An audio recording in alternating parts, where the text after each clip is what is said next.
Hi everybody. Spatial data, we all collect it. QField is a good method to store it, and we went through that last year. It's my little boat. You can go and collect spatial data for your job, but you can also do it for your recreation as well. So with geology, I use it for field navigation, tracking my drill programs, rehab. This is obviously attached to my database, so this allows me to report and register and do all of the spatial data management that I have to do, including taking photos out in the field. But I've been starting to get a lot more intimately involved with how QField can store our spatial data. So what is QField? It's released in 2019 as the open source mobile application for QGIS. It works on the same engine as QGIS, so all of your symbologies and your constraints and your ways of setting up your workspace are basically taken out into the field, and now you have the availability to not only store and capture your spatial data, but to organize it and report it for later. So this chat isn't going to be all the things you can do with QField, but it's highlighting how to build a very simple QField application for yourselves. As we all know, free and open source is the name of the game out here. So we are trying to basically get together in a community and share availabilities for us to work together, basically. So today I'm going to show everybody how to make a point file, basically.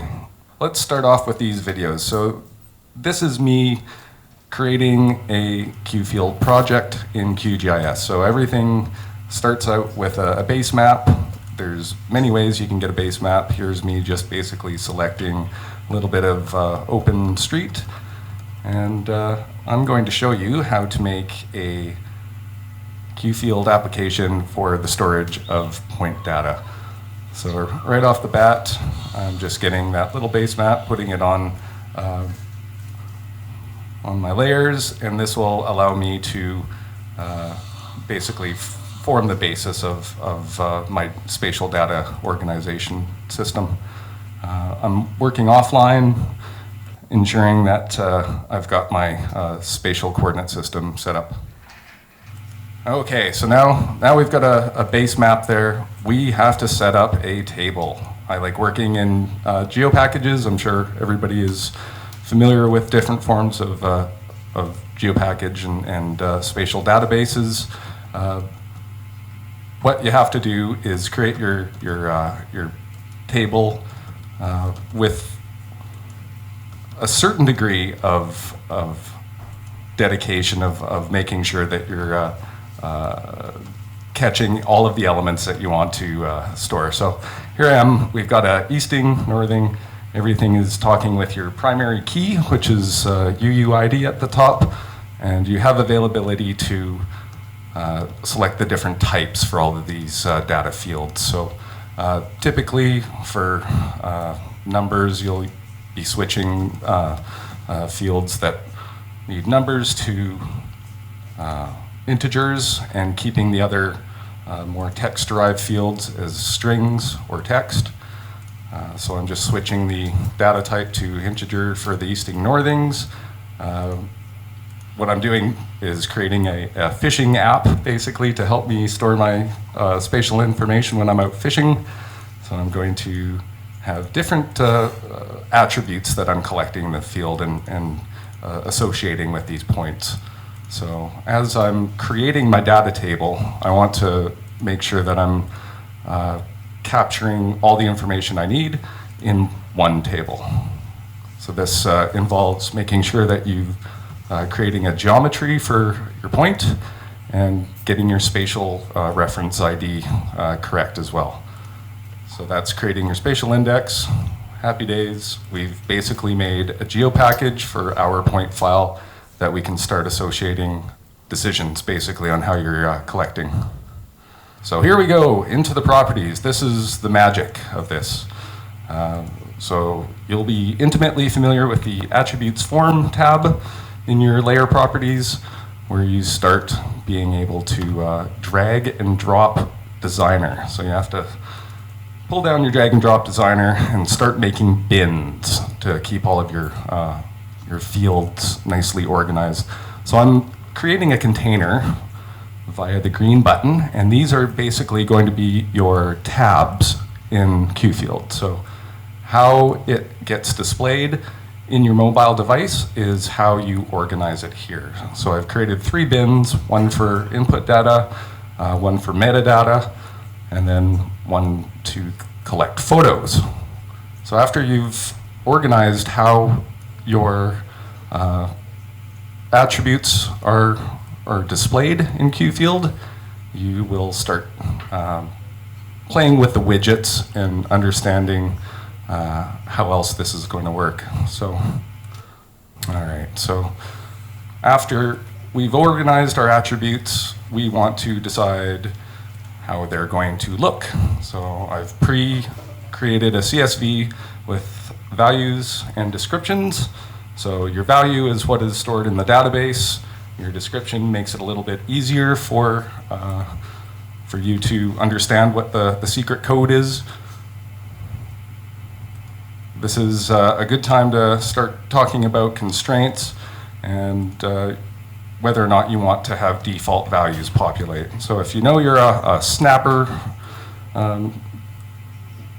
likely area, you might have your default set to something that's probable.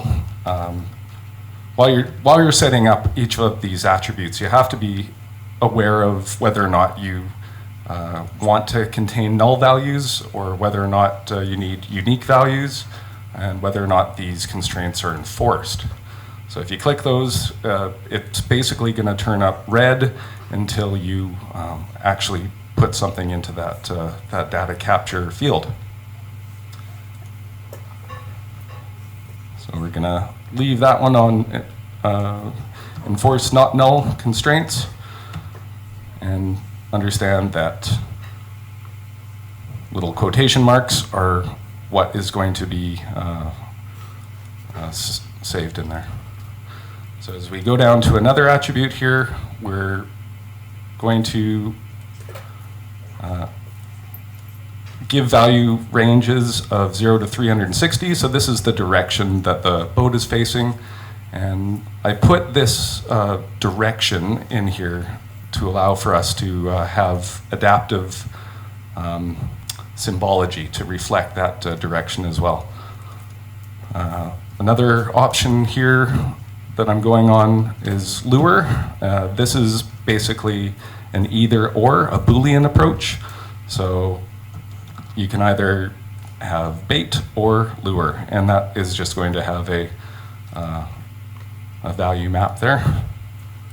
So when you click on the value map widget option, that's the drop-down maps that you'll see in the application. Here we go on to a couple of the other ones. We've assigned widgets. We can also have a nice calendar pop-up for the date caught. So we have the availability to assign default values for the date caught as well. And if you use this little code now with parentheses, that's going to give you the date automatically and today's date as the widget.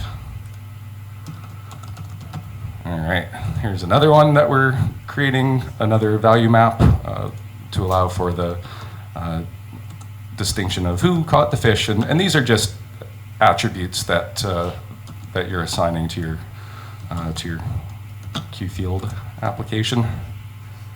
Here's Cletus. Yeah. So we have to make sure that we're talking about photos, because photos are a very useful thing to be capturing with QField. So if you're on an offline environment, it's probably the best idea to save your paths, relative paths, depending on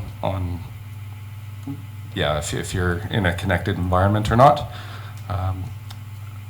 UUID, you don't want that to be editable. You don't want the easting and northing to be editable. These are all options that you have to consider when you're building up this point file.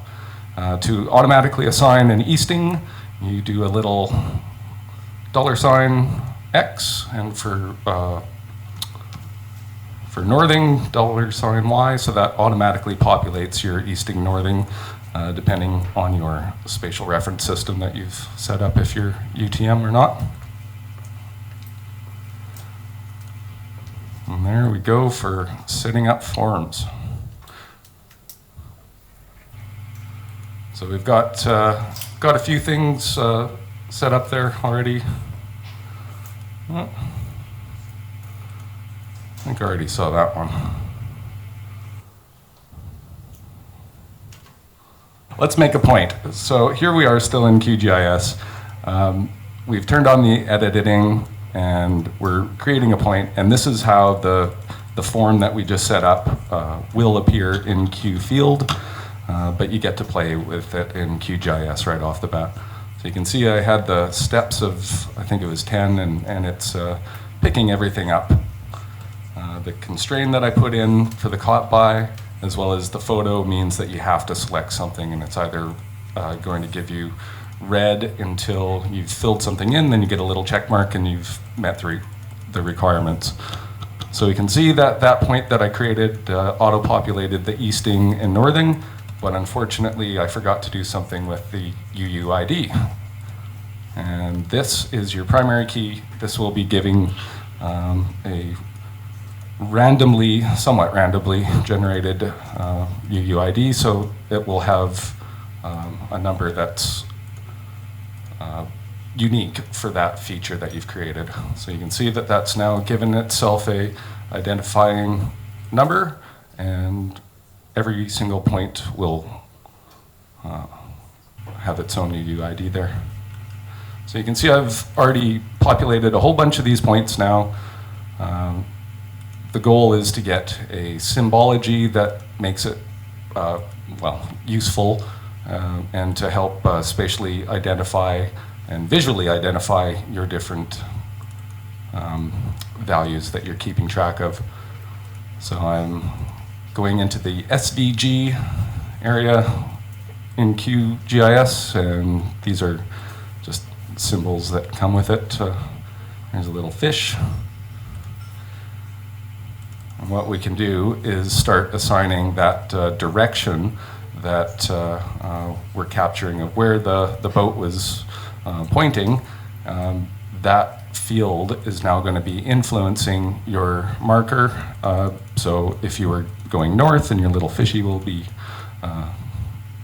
looking north. And this is just one way that you can have adaptive symbologies taken from the QField engine, and then it will be it'll look exactly the same in your QField application.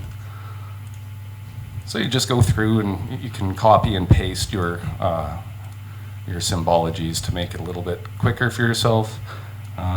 Obviously, changing the colors for your different fish is going to help, and you can change sizes as well. So here I am just selecting different colors and making the symbology available. Changing the size. So you can get really complicated with your stacking of symbologies. You can have different rules and different layers of symbologies on top of each other, making a relatively complex way of displaying one table. So all we're doing right now is creating one table with different attributes that you can collect different information and spatially represent them here in QField. So we can add labels, you can write constraints, and basically make really complicated ways of displaying your spatial data. So here we go. We've got little sharks swim in different ways, and there's a snapper who's caught going north. I think That's the same one, probably, yeah. There we go. This might be our last slide. So just a very quick rule-based symbology. There's different ways to keep track of that, but basically just having ands and ors and being able to have multiple markers on top. So what I'm doing here is basically assigning a little airplane for fish that you've let go and a little fire for the fish that you keep. And this is just symbolized on the and quotation marks. So if you go through this presentation later, you'll be able to remember how to make these.